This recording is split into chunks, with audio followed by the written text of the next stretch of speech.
Okay, so I was out shooting an episode of Blu-ray Therapy. I get in my car, I turn on my AC, I'm letting my car cool down, I check Twitter, and what do I see? Oh, I see an article that says that Sony decided to pull Spider-Man from the MCU. Yeah, that's right. Sony decided to pull Spider-Man from the MCU. Why, you might ask? Why would Sony, in their infinite wisdom, decide that it would be a good idea to sit there and pull their highest grossing film franchise, a movie that just grossed their highest ever, beating Skyfall, which was their pinnacle of profitability from 2012. Why would they pull Spider-Man from the MCU? Well, the answer to that is simple. It's all money related, right? It's all money related. It's all they could muster in regards to a decent argument was that it was money related, right? Tom Rothman wanted to offer Marvel and Disney and Kevin Feige 5%. 5% on first cash dollar going forward. Marvel wanted 50%. Now, if you want my honest opinion here, you take the 50% deal because a bird in the hand is worth two in the bush. And Tom Rothman, once again, absolutely fundamentally screws up running a company because he doesn't get it, he doesn't understand it, and he's just a tool and a moron, and he deserves to be ousted. And I say ousted, I mean I want Kaz Hirai or wherever the hell is running actual Sony right now to put him in a trebuchet and catapult him towards the sun. That's what I want to see, folks. I want to see him just catapulted to the sun. That's what we need to see out of Tom Rothman right now. He deserves no place in business because he hooked up Fox, he's hooking up Sony, and you know, it's literally ridiculous. I would actually swear more, but I got my kid in the car and I don't want to swear in front of her, so I'm trying not to. And this is a testament to self-control. Yes, I might come across like an angry bearded fat man-child right now, and I don't necessarily care because look, Sony needs Marvel to stay alive. Do you not understand that? Like, Venom's success was an absolute fluke. Make no mistake about it. It was a decent movie, but it was an absolute fluke that it made the cash that it made. China propelled it up there. China might do that for the sequel, but you can guarantee now that they're pulling out, that they're creating their own little thing, their own little side MCU, their own little universe without the connection to the Avengers with Tom Holland. People aren't going to care.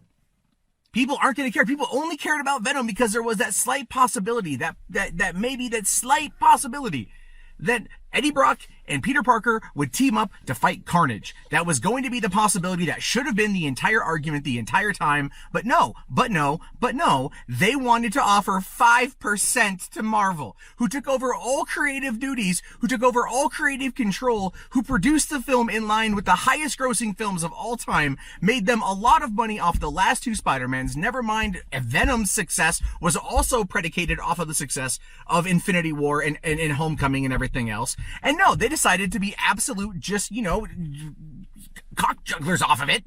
It's so dumb. It's so absolutely ridiculously just dumb that they're screwing it up. And you know, the thing is, it's like Marvel is in a position to bargain, right? If they want. Kevin Feige loves it. They could probably come to the table. Who knows? Maybe this is a dramatic play before D23 announced that the deal is off. Because you know they were going to announce it at D23. They had to. It was like the next big place to do it. They could have said the deal was going to happen. Now here we go. Maybe it's just the reports are coming out from Sony that they're not going to do it. Sony's pulling out. And then maybe because D23 is in a couple days and they were going to have that be a big part of their Saturday Walt Disney Studios lineup for Marvel, because we already know it's coming in Phase 4, and no one even really cares about that. People wanted Far From Home 3. They wanted whatever the next movie was going to be, which I guess we might get, because Sony technically owns those characters with the exception of Happy Hogan. So Happy won't be in this next movie because he's part of the MCU. So, you know, there goes any connection to Iron Man or Tony Stark or Robert Downey Jr., which is maybe going to be fine considering we got that closure with Far From Home. But at the same time, Far From Home grossed the money that it did because not only was it good, it was right after Endgame and it had that slingshot. I was in Anaheim for VidCon with a bunch of other YouTubers, and you know what we talked about? Far From Home. Everyone was like, did you see Far From Home? Did you see how good this movie was? Oh wait, don't say the spoiler. This dude hasn't seen it, but dude, you gotta see it. The movie's freaking fantastic. And everyone was excited to see what was coming next.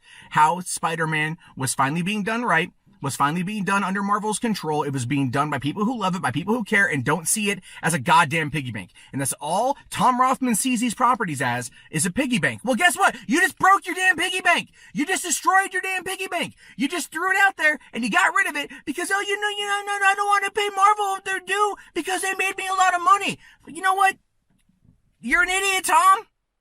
You're an absolute moron, an absolute idiot. You're an absolute you're a skin flute is all you are. You're a skin flute. That's it.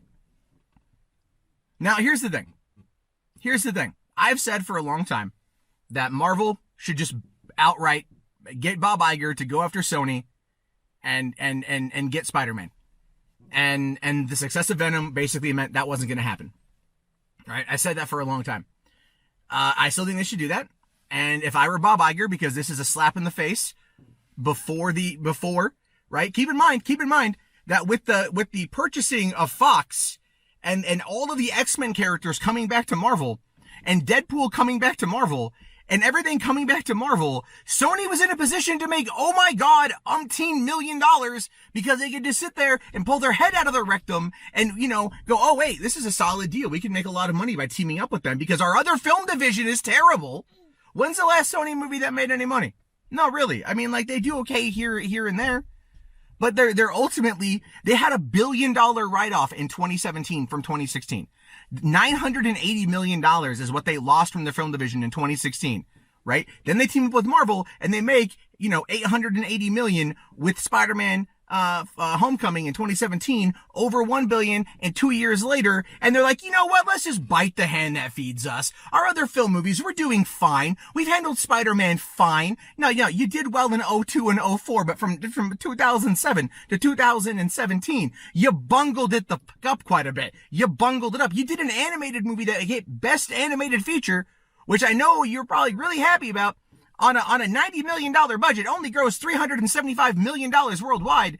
Yeah, it's a great movie. It had good talent behind it. Phil Lord, Chris Miller, 100%. But you cannot rest on those laurels to think that you're going to be able to keep this thing going. So here's what we know, basically for right now, just to get the ranting out of the way, is that ultimately, there's 2 more movies left on Tom Holland and was it Josh Boone? No, John Watts' contract. So there's 2 films left that we know of, and that's probably going to be whatever the 3rd and 4th Spider-Man film is. But but even that, it won't be this Spider-Man. It will not be this Spider-Man. The rights won't allow it. Any mention of the Avengers can't happen. Any mention of the Decimation or the Snap can't happen. Any mention of the previous 2 films probably can't even happen. So they have outright fundamentally fucked themselves as a company because they're so greedy and so money driven and don't understand the long game here. So if I were Bob Iger, I would do what Kevin Feige's been doing to DC this entire time and straight fisting them. You fist them. Because what happens is Iger's been undercutting DC constantly. DC says we're doing Batman v Superman. Feige says we're doing Civil War. DC says we're doing the New Gods. Feige says we're doing the Eternals, right? He's been undercutting them all the entire way because he's smart and he knows how to get at his competition and he knows how to get the leg up on them. So now they're going to have every reason to go after Sony. They can run Spider-Man into the absolute ground. They can pull all merchandising because guess what? Disney owns the rights to the merchandising. They can pull all comics. They can end any and all outside things that they don't have control over and eventually suffocate Spider-Man's brand down to absolute nothing. Do you think Venom 2 is not going to have pushback from Disney? You literally fucked with the House of Mouse. Tom Rothman, do you not know how stupid that is for not only the company, your career, and your legacy, which it appears, once again, you do not fundamentally understand Marvel Comics and their characters, you stupid chode. But no. Back Ghostbusters 2016 and say that it's really just the toxic fanboys that are criticizing this movie and not your sheer, utter, damn incompetence. Because that's all it is. Anyway, I am not happy about this, as you guys can tell. I am fine with expressing unbridled rage. I usually don't do this, but this is something that I'm not going to lie. I like Tom Holland in the role. I think Far From Home is a great film. I think it was a great end cap to phase 3. I think it tied in perfectly to Endgame. I think he works well. I think he's good for what he's doing. And the character that has been in the game since 2016 now, 3 years of goodwill amongst fans, revitalizing the Spider-Man name in regards to pop culture, making people excited for Spider-Man again, making Sony over $1 billion, making it their highest grossing film ever. And this is how they want to go and repay the people that made it possible, by literally getting in there and just going, no, this is our property. No, F them, F it all. And if Feige and Iger now want to set their sights on taking down Sony, by all means.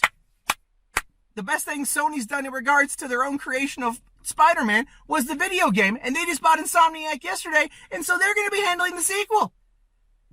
But that's the whole thing. Is, you know what? I wouldn't be surprised now if there's going to be major Marvel announcements coming out the week before a Sony-produced Spider-Man film, because they're going to suffocate the market, because you know what? They've got the money, they've got the talent, they've got the ability, and you've got nothing outside of that character. That character is going to be dead weight now. Whatever, this is dumb. Fix it. Fix it. Fix it. You want to do something? Fix it. Pull your head out your ass and fucking fix it. If you guys thoughts of this one, I want to hear them. Write them down below in the comments, or call in to my radio show tonight, Hollywood After Dark, 11 p.m. PST, right here on the channel. I'll talk to you guys later. Have yourself a great day. Peace out.